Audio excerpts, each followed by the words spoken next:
أرستا زينا نبرتي كتما شرارو توانزيفهم تنحو بيت مخرن كللاو منغستن تግራይ ናብ ስርሖም ክምለሱ ወሲኖም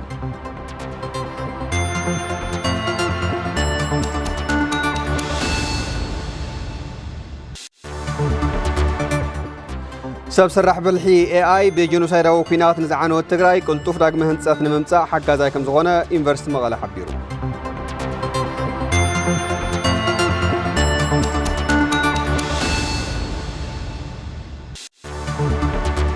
حتوتات حزب تግራይ ንምምላስ ተወንዘፈ ቤት ምኽሪ መንግስቲ ትግራይ ናብ ስርሑ ብህጾጽ ብምምላስ ተግባራዊ ክኸውን ይግባእ ኢሎም ተመዛበልቲ መናእሰይ ዞባ ምዕራብ ትግራይ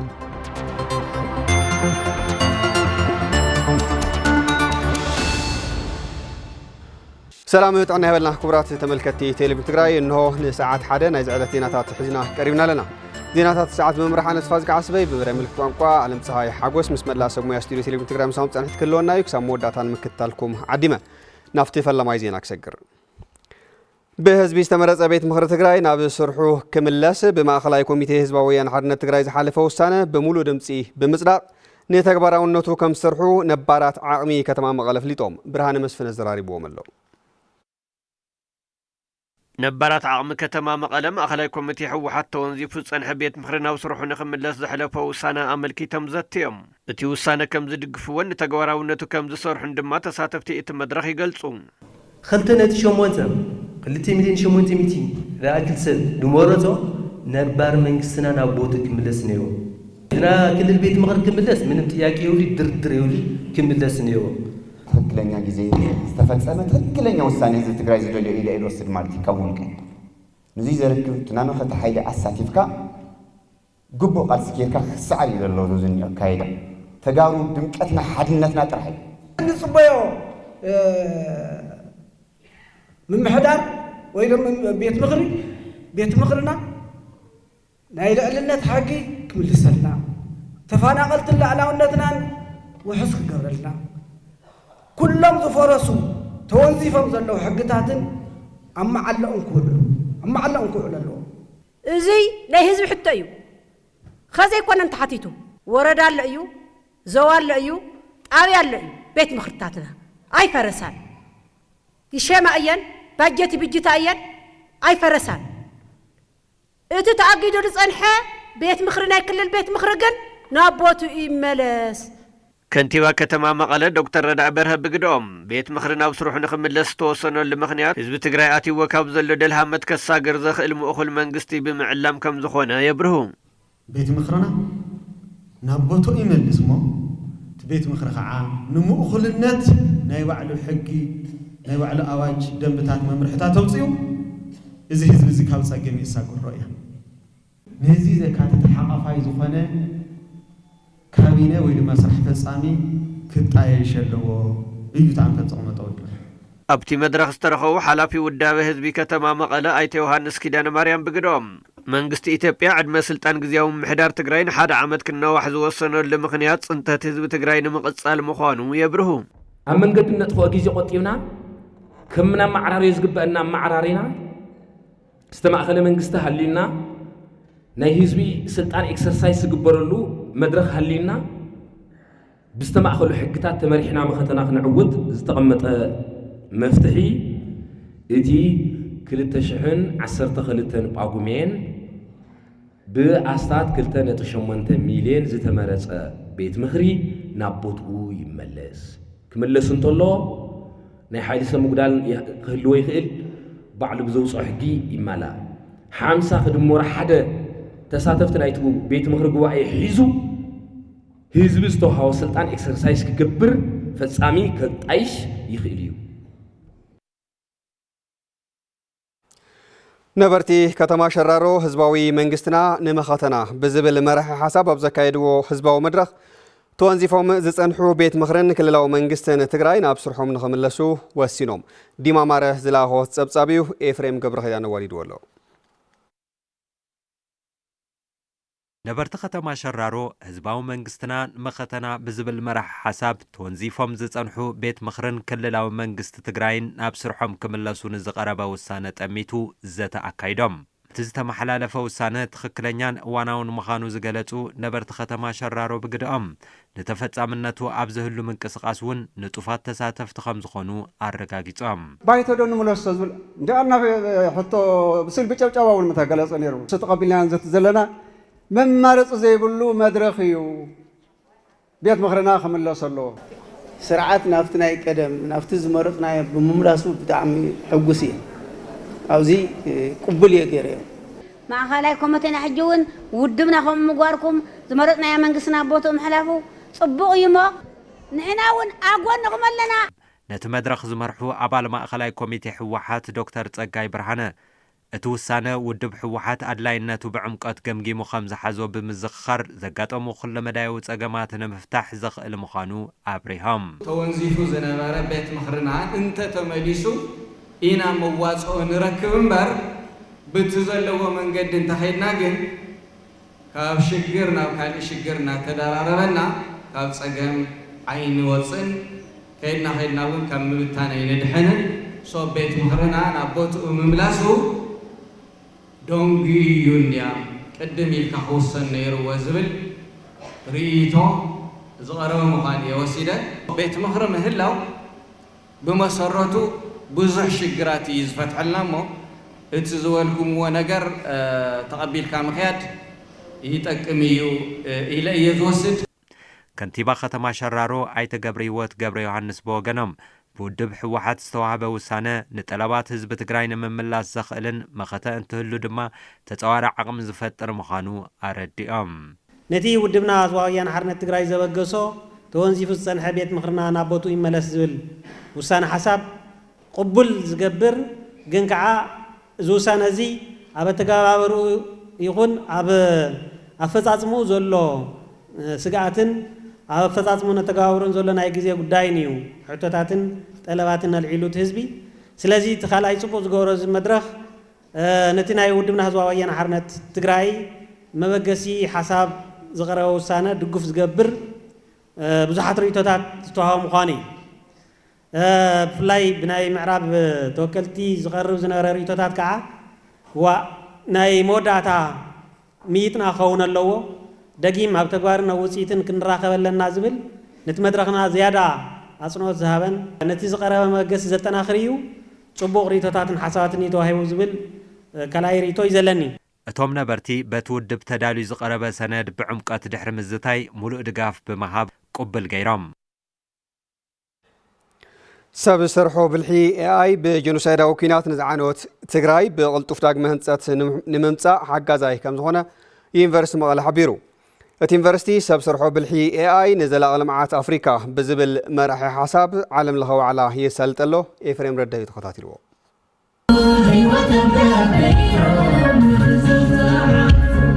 ዩኒቨርሲቲ መቐለ ብሰብ ሰርሖ ብልሒ ዘፈራት ቋንቋ ሕርሻ ጥዕና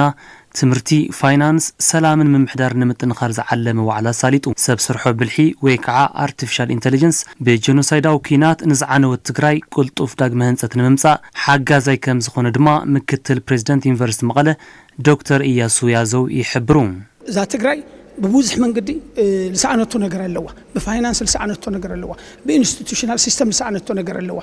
هذه بالواحد حيلي من إسيني إن فتعر لخونا من إسين استيل لنا زيوم وحدات يخونوا للون من أسي فتعر تحيزها بAI تدقفها بارتفيشال انتليجنس تدقفها تعنانا لمزمان حرشانا لمزمان بانكنا لمزمان سايبر سيكوريتينا لمزمان خلوقتون ناي لمعت ناي سوشيال ايكونومي محبر ايكونومياوي قطباتات لمزمان حقست خوينهم يمكن ابتي وعلى بعالم لخاو مصنعات زفلطو مهورات تشاينان جيرمنن حاويسو لعلي 500 بقطتان مربب حابريتان كم استساتفون زدما واناو مخان زملخت كم سخونن دكتور اياسي يغلصو كاب تشاينا كاب انجليز كاب جرماني كاب بوتسوانا كاب يوغندا كاب خلوتون كاب ايشاون كاب تشاينا اللي عنتو مسلني كاب يوم كلهم كاب نغو جميرو بيوم زوم كينوت سبيكرز نبلو مالي وي دما قلف نغغر لناغرو استراتيجياو لخونه بوليساوي لخونه انفت للو نغغر لغورو نورو كاب نغو جميرو مسكا خوز مسانالو لذ ازي لريكا حدا اواناو مخانو خلته لكللنا يكون لهاجرنا يكون لذا كفلا عهور نبلا افريكا بتعم تقام مخانو ዩኒቨርሲቲ መቐለ ማሕበረሰባዊ ግልጋሎት ከም ዝህብ ዝገለጹ ዶክተር ኢያሱ እዚ መጽናዕታዊ ዋዕላ ብፍላይ ኣብ ትግራይ ንኽትግበር ምስ መንግስታውን ዝተፈላለዩ ፖለቲካውን ሲቪል ማሕበራትን ዘተ ከም ዝካየድ እውን ይዛረቡ ዘን ጠቃሚ ኮን ተኮይኑ ድማ እቲ ጽቡቕ ነገሩ ላወሰድና እቲ ሕማቅ ወገኑ ላዕለይና ክኸድ ስለለለና ምሁራን ተዓኪቦም ካልኦት መዳርግቲ አካላት ማለት ፖለቲከኛታት መራሕቲ መንግስቲ ዞም ፕራክቲሽነርስ ንብሎም ኣብ መሬት ኣባይታ ዝሰርሑ ፈጠርቲ ባዕላቶም መሃስቲ ምሁራን ተዓኪቦም ክማያየጡ ተዓኪቦም ታይ እንሄ ኢሎም ይህን ክባሃሉ ጽቡቕ ነገሩ በዚ መንገዲ ኣቐጽልና ኣተባብዒና ንኽድ ሕማቅ ነገሩ በዚ ኣቢልና hamze ላዕለና ያንኸድልና ኢልና ተኺድና ትሩፋት እዚ artificial intelligence ለትግራይና ብልዓበ ምክንያቱም እቲ ሓደ ልጠቅሞ artificial intelligence ማ ሪሶርስ ፑር ልልኾና ከባቢታት እዩ ትግራይ ድማ ብዙ ኹይና ተሃስያ ሪሶርስ ፑር ያንያ ማእኸላይ ኮሚቴ ህዝባዊ ወያነ ሓርነት ትግራይ ዝተወንዘፈ ቤት ምኽሪ ትግራይ ናብ ቦትኡ ክምለስ ዘሕለፎ ውሳነ ከም ዝቕበልዎ ነባራት ዓቕምን ሓርበኛታትን ከተማ ሽረ እንዳስላሰን ዞባ ምዕራብ ትግራይን ኣረጋጊጾም ፍሳጽየነ ገብረ ኣብዝጊ ተወሳኺ ሒዙልና ኣሎ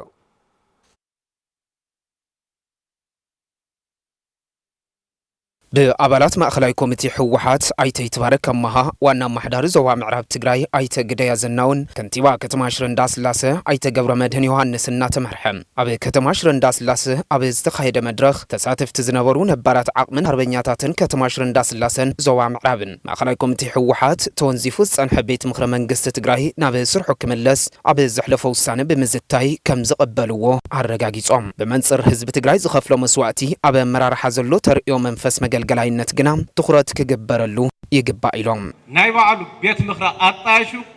ዓርሰ መሰል ውሳኔው ካረጋግጽ ይግባእ ስለዚ ቤት ምኽሪ ኣብ ዘይብሉ ግን ናይ ባዕሉ ዓርሰ መሰል ብሔራዊ መንነቱ ካረጋግጸሉ ዘይኽእል ባይታ ብምዃኑ ቤት ምኽሪ ምጥያሹ ደስ ዝብል እዩ መዓት የማርር ነይሩ መራሕቲ ይወቅስ ነይሩ መራሕቲ ግን ኣይተሰምዑዎን ታኾይኑ ንስና ተገደፈ ዝኸይድ ንሱብ ምግዳፍና ብዙሕ ነገር ተጎዲእና ኢና ናብዚኣ ምምላስና ጽቡቕ እዩ ካብ ጫፍ ተመሊስና ኣለና ህዝቢ ዝሰምዑ መራሕቲ ህዝቢ ሰሚዖም ንዓና ዘቃልሱ መራሕቲ ግን ቅድሚት ክመፁ ኣለዎም እዋናውን ወቕታውን ነገር ይመፂና ዝኒሄድኒ እዋናውን ወቕታውን ሓሊፍዎ እዙይ ሕየ ይኮነን ስሩ በቲ ይኹን በቲ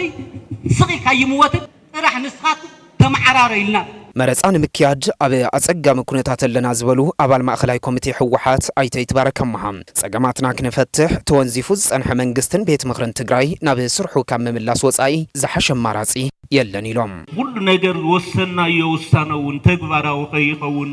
ኣሲሩ ሒዙና ዝኒሄ ግን ተስርዓትና ስለተመንጠለት እያ ስለዚ ቤት ምኽርና ናብ ንውር መሊስና ንውር ስራሕና ንውር ቃልስና ነካይድ ዝብል ቶሎ ጊዜ እንተይወስድና እውን ናውዞም ዝለዓሉ ዘለዉ ኩሎም ሽግራት ሕጋዊ ብዝኾነ መንገዲ ስርዓት ብዘለዎ መንገዲ ንምፍታሕ ክንወፍር ኣለና ኣብ ዝቐረቡ ሕቶታትን ርእቶታትን መሰረት ገይሮም መብርህ ዝሃቡ ኣባላት ማእኸላይ ኮሚቴ ህወሓት ዋና ማሕዳር ዞባ ምዕራብ ትግራይ አይተ ግደያ ዘናውን ከንቲባ ከተማ ሽረ እንዳስላሰ አይተ ገብረ መድህን ዮሐንስን ማእኸላይ ኮሚቴ ህወሓት ዝሕለፈ ውሳነ ውዕሊ ፕሪቶርያ ዝመጸሉን ዘለሉን ኩነታት መሰረት ገይሩ ኢሎም ኣብቲ መድረኽ ብተሳተፍቲ ሽግራት ተዋሂሎም ዝተልዓሉ ሓሳባት ትኽክል እዮም ነዚ ድማ እዩ ቤት ምኽሪ መሊስና ጸገማትና ንፍታሕ ዝበሃል ዘሎ ኢሎም ናይ ትግራይ መዋጽኦ ቤት ምኽሪ ምምላሲ ንዝብል ውሳነ ዘበቃ ሓደ ውዕሊ ፕሪቶርያ ዘለዎ ደረጃን ብርክን እዩ ካብ መረበትና ወፂና ኣብ ሓሳረ መከራ ዝነብር ህዝቢ ሒዝና ኣለና ስለዚ ትውሳነ ሰው ኢሉ ዝተወሰነ ይኮነን ላዕላውነት ናይ ምምላስ ኣብ ውሽጥና ንምጽራይ እውን ኣዋጃት ተውፅኡ ይኹን ተወሰኽቲ ዓቕምታት ፈጢሩ ንኣና ብዝግባእ ከጠናክረናን ክድግፈናን ስለዝኽእል እዚ ቤት ምኽሪ እዚ ነቲ ዝበልኩሞ ሽግራት እውን መድሓኒት እዩ ማእኸላይ ኮሚቴ ህወሓት ነዘሕለፈ ውሳነ ዘለዎም ድጋፍ ዝገለጹ ተሳተፍቲ ትዘተም ንተግባራውነቱ ከም ዝሰርሑ ብሙሉእ ድምፂ ከም ተቐበልዎን ኣብ መወዳእታ ድማ በዓል 8 ነጥቢ ቅዋም መግለፂ ብምውፃእ ዛዚሞም ኣብ 2012 ዓመተ ምህረት ብ2.7 ሚልዮን ህዝቢ ዝተመረፀ መንግስቲ ትግራይ ናብ ቦቱ ይመለስ ዝብል ውሳነ ማእኸላይ ኮሚቴ ህወሓት ከም ዝተቐበልዎ ተሳተፍቲ ህዝባዊ መድረኽ ከተማ እንትጮ ኣረጋጊጾም ህዝባዊ መንግስትና ንመኸተና ብዝብል መሪ ሓሳብ ኣብ ከተማ እንትጮ ህዝባዊ መድረኽ ተሳሊጡሎ ጎይቶም ንጉስ ላሆ ጸብጻቢዩ ምዕራፍ ገብጻዶ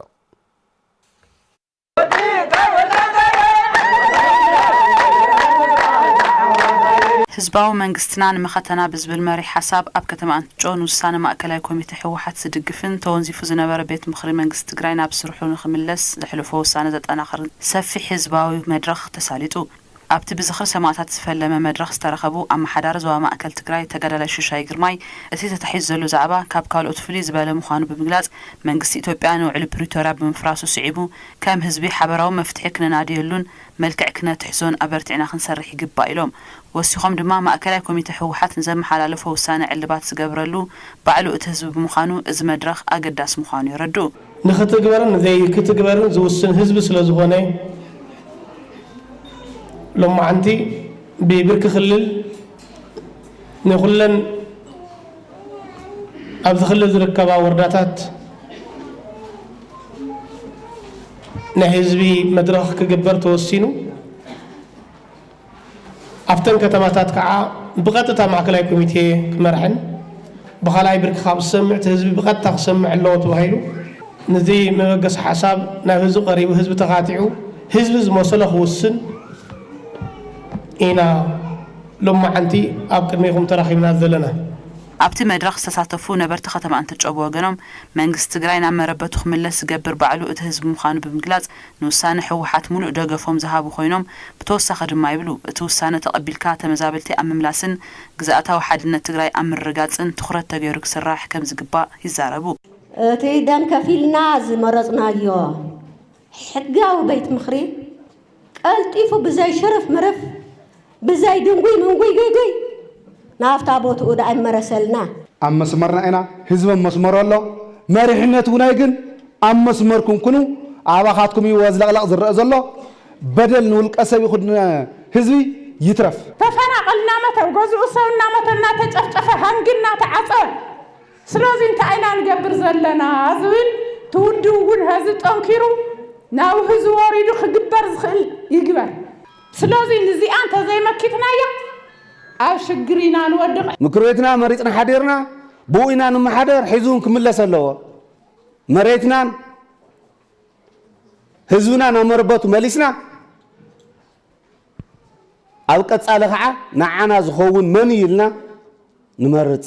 ከንቲባ ከተማ አንትጮ ኣይቶሙ ዘይደባብ ብግዲኦም እዚ መድረኽ እዚ መቐጸልታቲ ብብርኪ ውድብ ክካየድ ዝቐነየ ኮይኑ መዋጽኦ ህዝቢ ትግራይ ዝኾኑ ኣጀንዳታት ዝተረኣዩሉን ዝተዘተዩሉን ምዃኑ ብምግላጽ መንግስቲ ኢትዮጵያ ኣብ ልዕሊ ህዝቢ ትግራይ ዘካይዶ ዘሎ ዕፅዋታትን በደላትን እውን ህዝብና ቀዲሙ ዝፈለጠሉን ንተንኮላት መንግስቲ ኢትዮጵያ ዝመከተሉን መድረኽ ምዃኑ ይሕብሩ እቲ ዕላማ ናይ ጸላኢ ከተግብሩ ስለ ዝደለዩ ህዝቢ ትግራይ ክብተን ስለ ዝኾነ ናይ ጸላኢ ድሌት ናይ ጸላኢ ልኡኽ ሒዞም እዮም ህዝቢ ትግራይ ክብተን ህዝቢ ትግራይ ከም ኩርዳውያን መንነቱ ክጠፍእ ዝሓሰበ እዩ እሞ ተወሲኑ ዝኒሄ ውድብና ሕወሓት ዝወሰነቶ ማእከላይ ኮሚቴና መበገሲ ገይሩ ዝወሰኖ ንስኻትኩም እውን ዝደገፍኩሞ ንሱ እዩ መድሕን ህዝቢ ትግራይ ኣብ መወዳእታ ድማ ኣመሓዳሪ ዞባ ማእከል ትግራይ ተጋዳላይ ሽሻይ ግርማይ ንዝተለዓሉ ሕቶታትን ርእቶታትን ምላሽ ክህቡ ከለዉ መምርሒና ሕገ መንግስቲ ስለ ዝኾነ ነቶም ሕገ መንግስቲ ጥሒሶም ዝመፁ ሓይልታትን መምርሕታትን ተሪርና ክንቃለሶም ይግባእ ብምባል ተወንዚፉ ዝጸንሐ ቤት ምኽሪ ናብ ቦትኡ ተመሊሱ ተመዛበልቲ ናብ መረበቶም ክምለሱን ግዛእታዊ ሓድነት ትግራይ ክኽበርን ከምኡ ድማ መሰል ዓርሰ ውሳነ ህዝቢ ትግራይ ንኽረጋገጽ ከም ኣመራርሓ ጠንኪሮም ከም ዝሰርሑ ድማ የረጋግጹ 360 ዲግሪ ተዓጢና ከም ዓውዲ ተጨፍጭፍና ኢና ተጨፍሊቕና ኢና ተጋሩ ከምኡ ከይንደግም ከይነውልዖ ትግራዋይ ከምዚኦም ዝበሉ ስራሕቲ ክንሰርሕ ደንጉና ኢና ነቲ ብማእከላይ ኮሚቴ ሕወሓት ዝተመሓላለፈ ብህዝቢ ዝተመረፀ መንግስቲ ትግራይ ናብ ቦትኡ ይመለስ ንዝብል ውሳነ ኣብቲ ህዝባዊ መድረኽ ዝተሳተፉ ወከልቲ ህዝቢ ከተማ አንትጮ ብምሉእ ድምፂ ብምውሳን እቲ ህዝባዊ መኸተ ተዛዚሙ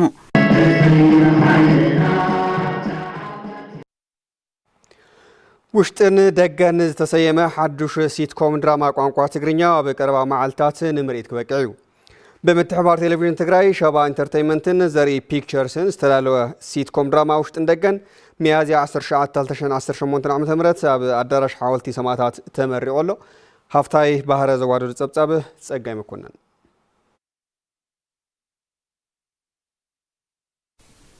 ወናንን መስራትን ሸባ ኢንተርቴይንመንት ኣይተኸብሮም ገብረ መስቀል ዝምረቕ ዘሎ ፕሮጀክት ሲትኮም ድራማ ውሽጥን ደገን ኣብ ታሪክ ቋንቋ ትግርኛ ናይ መጀመርታ ዝኾነ ኣብ ውሽጢ ድራማ ዝረኣየሉ እዩ ክብሉ ገሊጾም እዚ ደረጃ ጽሬቱ ዝሓለወ ሜታ ሲትኮም ፍሉይ ዝገብሮ እቲ ደራሲ ባዕሉ ጸሓፉ እውን እዩ ተዋሳኢ እዩ ዳይሬክተር እዩ ብምዃን ኣብ ኩሉ ዓውዲ ጥበብ ትስራሕ ብቑዕ ተሳትፎ ስለ ዝገበረሉ እዩ ነዚ ልዑል ጻዕሪ ትዕግስቲ ጥበብ ዝሓትት ሞያዊ ስራሕቲ ብሓደ ዋሂዱ ምስ ሞያዊ መሳርሕቱ ብምዃን ነዚ ዓብዪ ስራሕ ንመመረቕታ ክበቅዕ ገይርዎ እዩ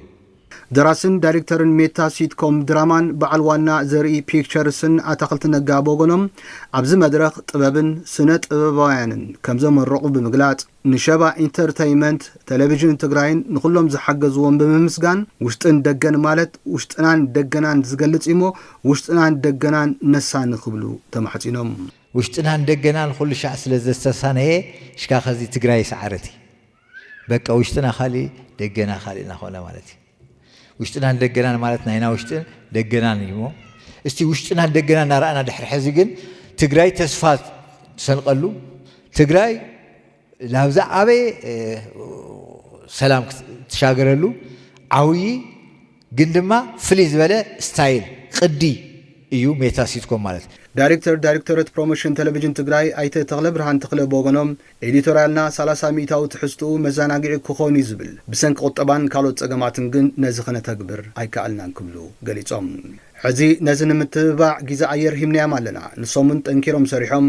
ካብ ስብራቱ ነዚ ሓወየ ህዝብና ንምሕዋይ ክጥቀምሉ ይግባእ ኢሎም እቲ እስካብ ሕዚ 6 ዓመት 7 ዓመት ብናይ ቁጠባ ብናይ ኩናት ብናይ ተፋለየ ዓፀወታት ስምብራት ዘይሓወየ ህዝብና ክንሕወዮ ንኽእል ስምብራቱ ክንህሰሉ ንኽእል ኣብቲ ናይ ጥበብ ስራሕቲ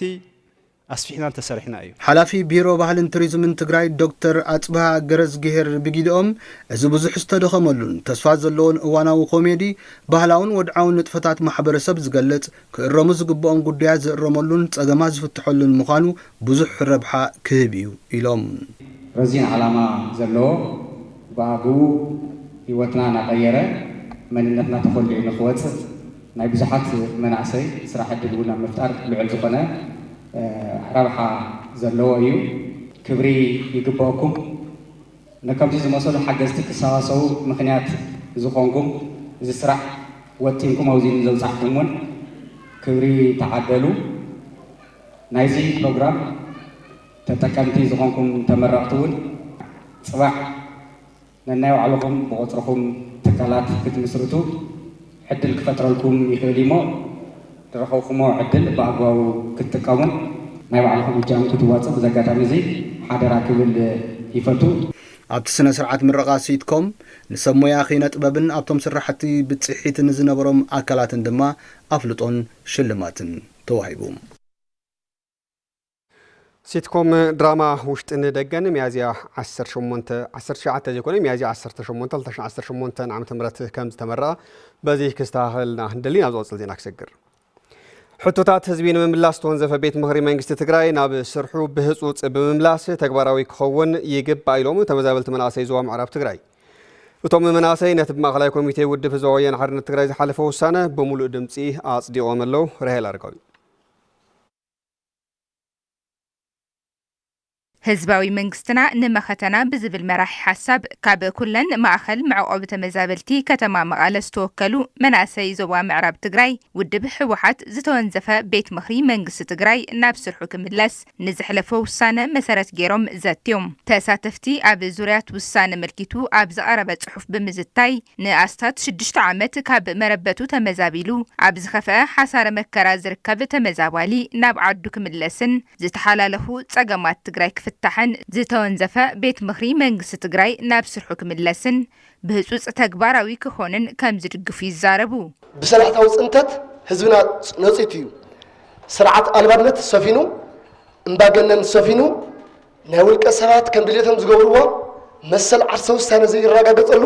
ከቢድ ዝኾነ ስግኣትን ፍርሕን ህዝብና ፈጢሩሉ ማለት እዩ ዝተኽራማት ዝመፅእ ሕዚ ብጣዕሚ በቃ ታይና ሁንኮን እዛ መማየጢ سند من سازي أجن تسفى غيرنا مالتيو بقى خن ملسينا ما خدت تقينه حقاو منقسنا وانت تملسو بيت مخنا وانت تملسو بقى خن ملسينا بتسفى عبي تسفى غيرنا مالت أبو خاك وحش تسين خيا مس دك خاتعبي إن خاتسين خيا لدك خاتعبي عد خاجن تايانياتا بتعمينا نحفر لنا ملمن تنخنت لنا بتعمينا نحفر أكل قد حضر حمامنا لخا ملمني مشفتي إنا خوينا نينا فرقوا بحقنا وعلم لنا فرقوا خاعة تديمهم صنيرهم اللي ولعوا سلازي مسلنا يكاورلنا بحمش تصابتنا فرما بيلنا زمرتنا يا منقست ولا حيل رأينا زي سند زي ناي بحكي نهزب تجراي وحس نهزب تجراي مواصع نهزب تجراي مفتحي أكل كوني لإزام استحسب الشتو خبك عن تداخينه بتي سند مسرت أبحث إرجزي نموعنتي أخيبا صباح أخيبا دحريقة أخيبا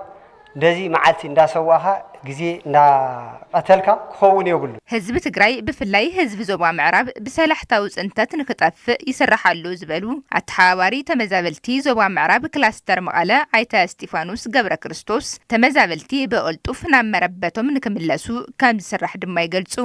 ንሕና ተመዛበልቲ ሻርሻይ ክረምቲ ኣብ ከርፋሕ ናብራ ኣብ ኬንዳ ተደርቢና ቤት ትምህርቲ ተምሃሮኹም መሃሩሉ ዝግባእ ኣብ ቤት ትምህርቲ ተደርቢና ጥዕና ጣብያ ሕክምና ክሕከሙሉ ዝግባእ ተጋሩ ኣብኡ ተደርቢና ዘለና ገዛና ተመሊስና ክንከርም ቀልጢፉ ይተግበር ዝበልኩሞ ግን ብጣዕሚ ትኽክል እዩ ማለት እዩ ምክትል አማሓዳሪ ዞባ ምዕራብ ትግራይ አይተ ተስፋ ማርያም ገብረ መስቀል ዛጊድ በወገን መንግስት ፌደራል ይሁን ጊዜያዊ መምሕዳር ትግራይ ስቃይ ተመዛበልቲ ንክሓጽር ይሁን ወሰንቲ ሕቶታት ህዝቢ ትግራይ ኣብ ምምላስ ከም ዘይተሰራሕን እዞም ሕቶታት ኣብ ምምላስ ኣብ ዝግበር ጻዕሪ ግደም መንእሰይ ዝለዓለ ከም ዝኾነን ድማ የረድኡ ናይ ተመዛበልቲ ስቃይን መከራን ብዘሕጽር መንገዲ ይኮነን ተመሪሕነት ምስ ፌደራል ዝገብሮ ዝነበረ ምርዳእን ናብዚ ተግባር ዝይዘእቱ ኣይነበረን ናይዚ ምክንያቱ እውን ሕዝውን ተወሳኽቲ መስዋዕትነትን ሞትን ነቐጽል ዘለና ተመዛበልቲ ህዝብታት ብምለና ተመዛበላይ ናብ ቦትኡ ክምለስ ክኽእል ኣለዎ እዩ መሰል ዓሳ ውሳነ ህዝቢ ትግራይ ዝውስነሉ ዕድል ክንፈጥረሉ ክንክእል ኣለና እዩ ኣብዚ ዘለና መናእሰይ ከም ዝበለ ሓደራ ይጽበየና ኣሎ ከም ዝበለ ዕድል ይጽበየና ኣሎ ከም ዝበለ ታሪኻዊ ሓላፍነቱ እውን ተዋሂብና ኣሎ ነዚ ታሪኻዊ ሓላፍነቱ እዚ ጸንቂቕና ንጥቀመሉ ኩነታት ብደንቢ ክነሳኽዕ ክንክእል ኣለና ዝብል ክውሰድ ክኽእል ኣለዎ ተሳተፍቲ ነቲ ዝቐረበ ውሳነ ሓሳብ ብምሉእ ድምፂ ብምጽራቕ ድማ ውዕልኦም ዛዚሞም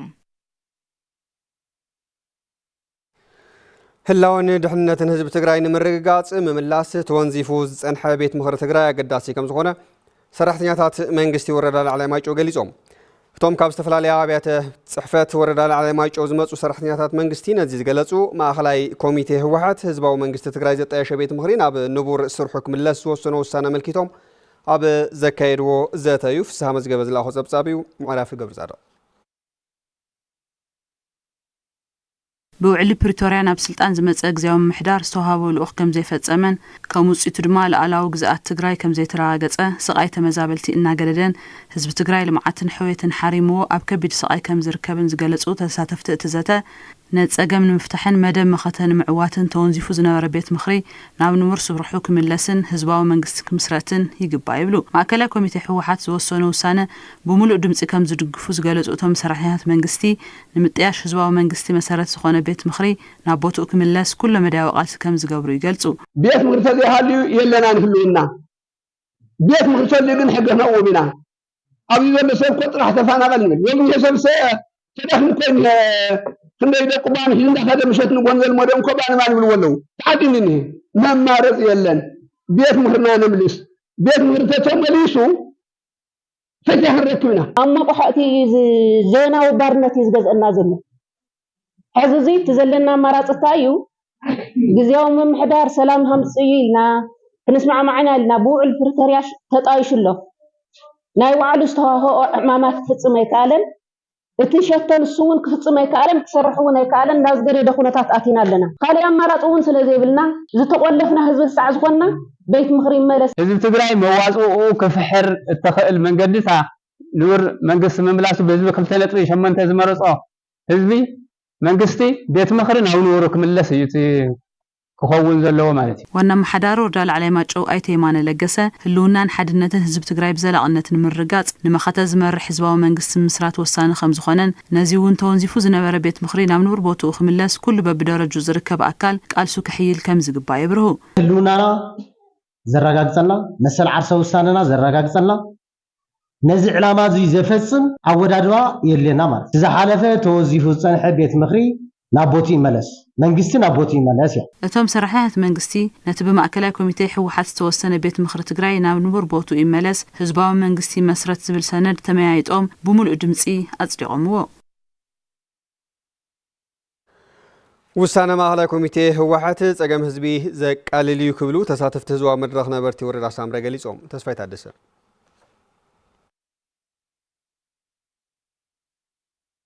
ውሳነ ማእከላይ ኮሚቴ ውድብ ህወሓት ኣብ ቀረባ እዋን ዝወሰኖ ሰነድ ኣመልኪቶም ሰራሕተኛታት መንግስቲ ወረዳ ሳምረን ካብ ዝተፈላለዩ ክፋላት ማሕበረሰብ ዝተወከሉ ነበርቲ ወረዳን ዘተ ተሳሊጡም ተሳተፍቲ ትዘተም ተጋዲዶም ዘለው ጸገማት ትግራይ ክፍትሑም ተወንዚፉ ዝጸንሐ ቤት ምኽሪ ትግራይ ምምላስ ቅቡል እዩ ክብሉ ይገልጹም ቤት ምኽሪ ትብተን ከለኮ ሓደ ዕላማ ነይርዎ እዩ ሽዑ ገመተይ ብልትፈላለየ መንገዲ ማሲንኻ ለትግራይ ምግዋፅ ስለዝኾነ ቤት ምኽሪ ላብ ንቡር ክምለስ ኣለዎ ሕግታት ክወጸሎ ኩሉ ሕገ ደንቢ ካፍታል ነበረታ እንዲያም ክፈልጽ ኣሎ ሕብረተሰብና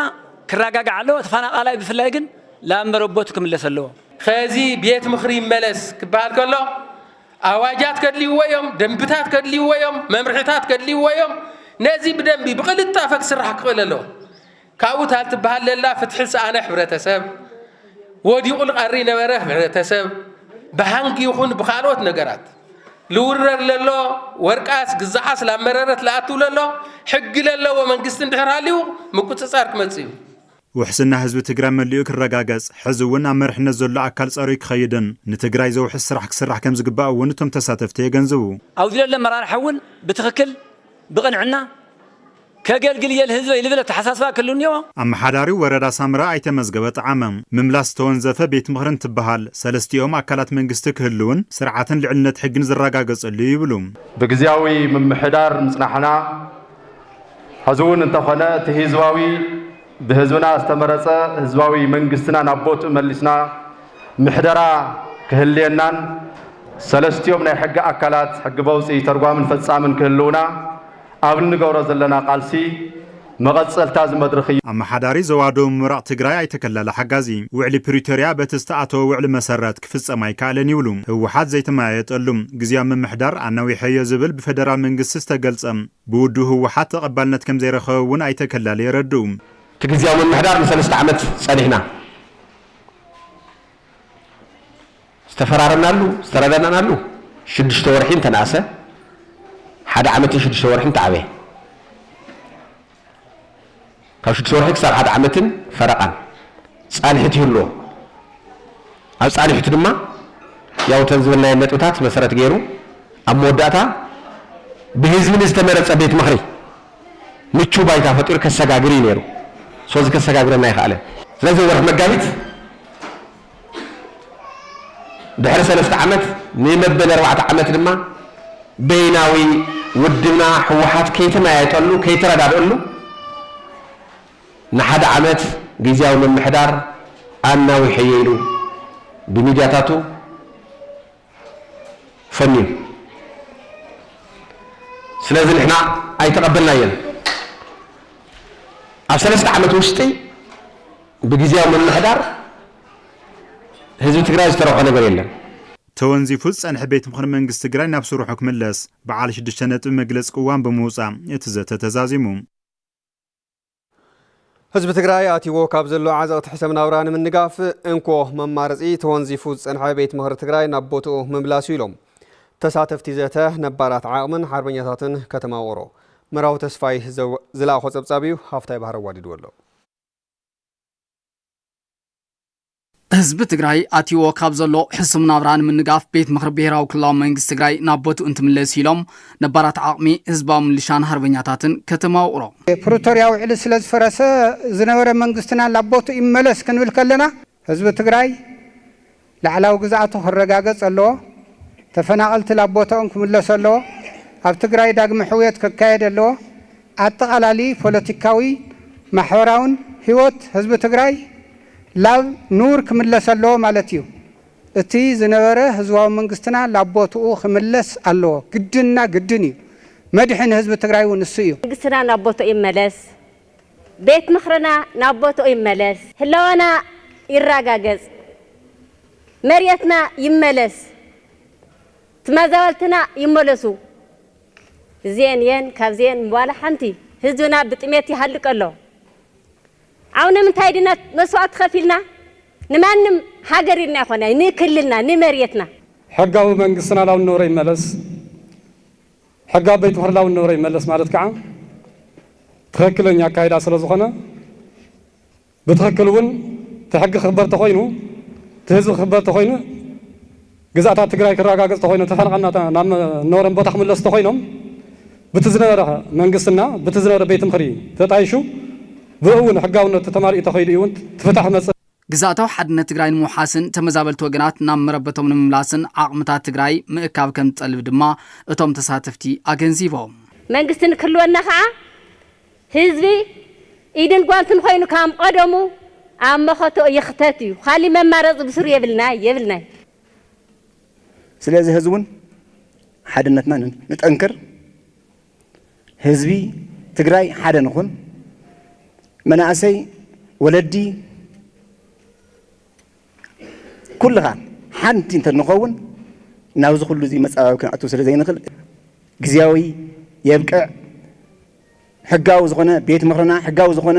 ውድውና ሕጋዊ ዝኾነ ሕግና ናብ ቦቱ ይመለሰልና ህልውናና እናረጋግጸሉ ኣብ ባዕልና ንባዕልና ምዃኑ ዘገለጸ ጽሑፍ ስለ ዝኾነ ብጣዕሚ ዋላይ ደንጉ ወሳንን መማረጽ ዘይብሉን ትክክለኛ ውሳነ ዝብል ሓሳብን ምውሳኽ የደለ ይቕንየለ ከንቲባ ከተማ ውቕሮ ኣይተ ሙሉማሩ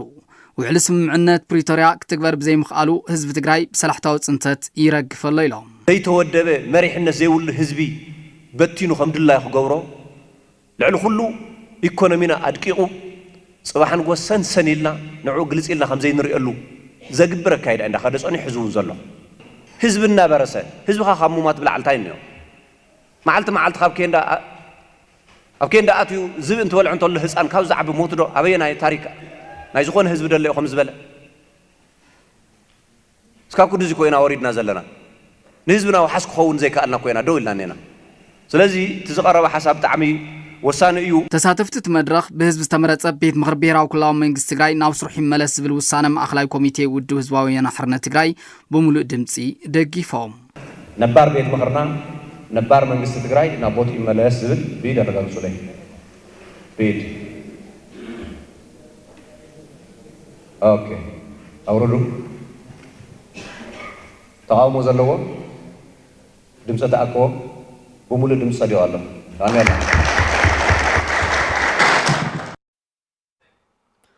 ክቡራት ተመልከትና ካብዚ ብምቕጻል ዜናታት ስፖርት ውሽጢ ዓድን ወፃእን ኢና ከነቕርበልኩም ሓበን ካሕሳይ ጽቤና ኣሎ ናብ ከስግረኩም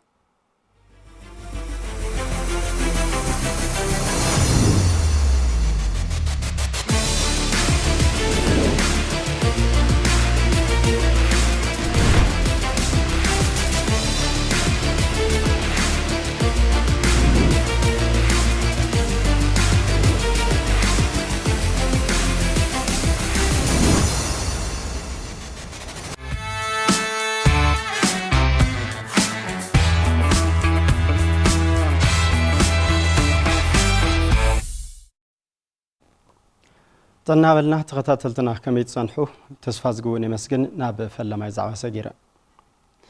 قتمات وانجا مصابو عب حوية سبورتن مناسين زل على بركوتا كم زلوه تساتف تقليت مالهم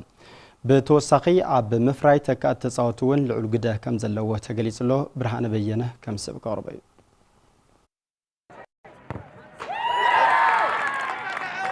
نحويت كوعس أجر تجراي مخنيات بمقبار إسان 4 غانتات تساتف على زلوا ودر وانجا مصابو قدماي ديفيجن غانتات تجراي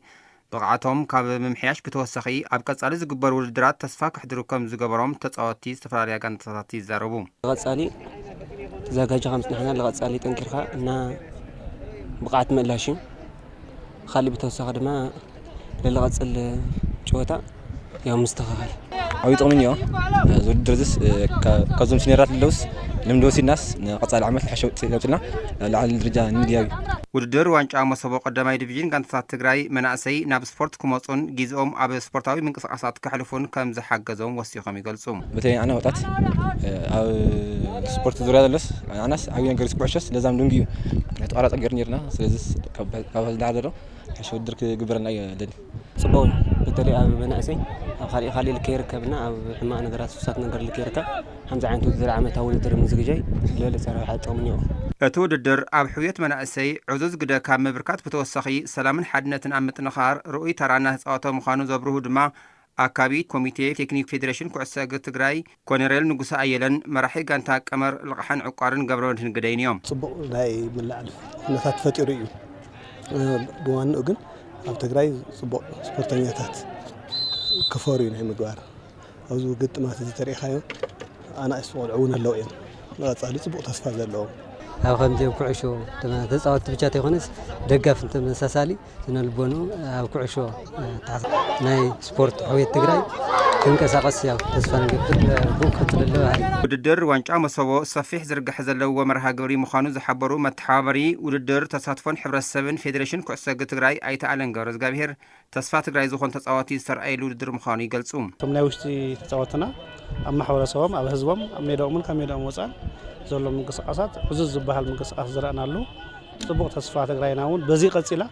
ዝሐሸ ተጻዋቲ ትግራይ ደሚቆም ዝረአዩሉ መድረኽ እዩ ኢለ ዝኣምን ማለት እዩ። ጸዋታታት ዋንጫ መሰቦ መበል 12 ሰሙን ኣብ ዝተፈላለዩ ከተማታት ትግራይ ዝተኻየዱ ኮይኖም ኣብ ምድብ ሀ ሰሎዳ ዓድዋ ምስ ከተማ ሸራሮ ኣብ ዝገበሩ ጸዋታ ብዓወት ከተማ ሸራሮ 3-2 ትዛዘም ሓወልቲ ኣክሱም ቢ ንእምባስነይቲ 2-0 ራማ ዓዲ 4 ንየጭላ ሳፋየር 7-0 ምድረገነት ሽረ ቢ ንሰለኽለኻ 3-0 ብዝኾነ ውጽኢት ተዓዊተን። ኣብ ምድብ ለ ዝተኻየዱ ጸዋታታት ድማ ሓውዜን ምስ ሕፃ ገርዓልታ ብማዕረ 1-1 ብዝኾነ ውጽኢት እንትፈላለያ ወልዋሎ ቢ ንፈራውን 2-0 ዛላምበሳ ንዕዳጋ ሓሙስ 2-0 ጋንታ መቐለ 70 እንደርታ ንብዘት ብፎርፌ 3-0 ብዝኾነ ውጽኢት ስዒረን። ኣብ ምድብ ሐ ዝርከባ ጋንታት ድማ ክፍለ ከተማ ኩሓ ንሲራክ 5-0 ሃገረ ሰላም ንሆስፒታል ሃርመኒ 3-2 ቀመር ልቕሓን ዕቋርን ንከተማ ማይጨው 3-0 እንትስዕራ ዋልታ ፖሊስ ትግራይ ምስ ዓዲ ጉደም ድማ ብዓወት ዋልታ ፖሊስ 5-0 ተዛዚሙ።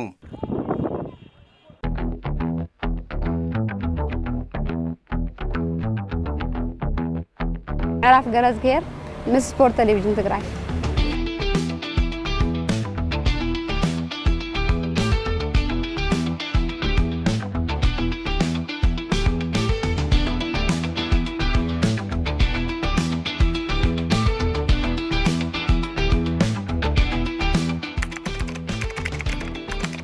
nas ringat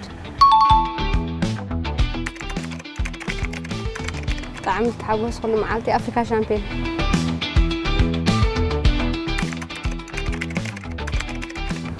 طعم الحزن كل معالتي يا قدم كونتات سلطنا مصين نيرو اغاطام كونتات ጦርነት ኮሮና ተፈዲሩ طعم ተናደድኩ ጊዜስ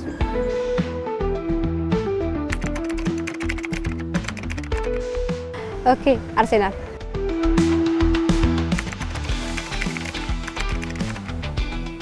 ባስኬት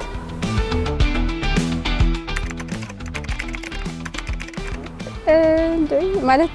ካብ ፓስታ ነገራት ገለ ያን እንጀራ ብዙሕ ይኹን ኸይ ንግዲ ነገራት የክሳማር ይልደል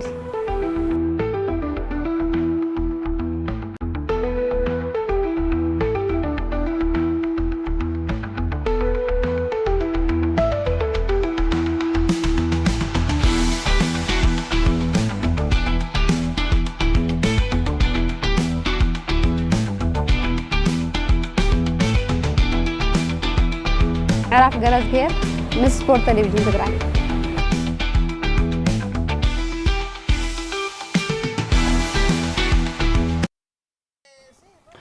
خبرات ተመልከትና ዜናታት ስፖርት ቴሌቪዥን ትግራይ በቀጥታ ምክታል ጸኒሕኩም ንሰና ምክታልኩም መስጊና ናብ ተስፋ ዝግት መልሰት ብሩህ ግዜ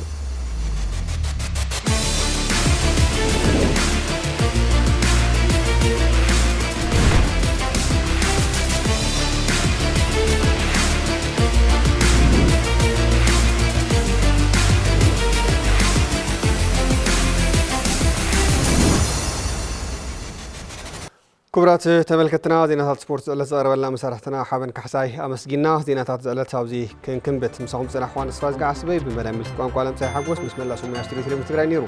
نمكت تالكم مسجينا بوجود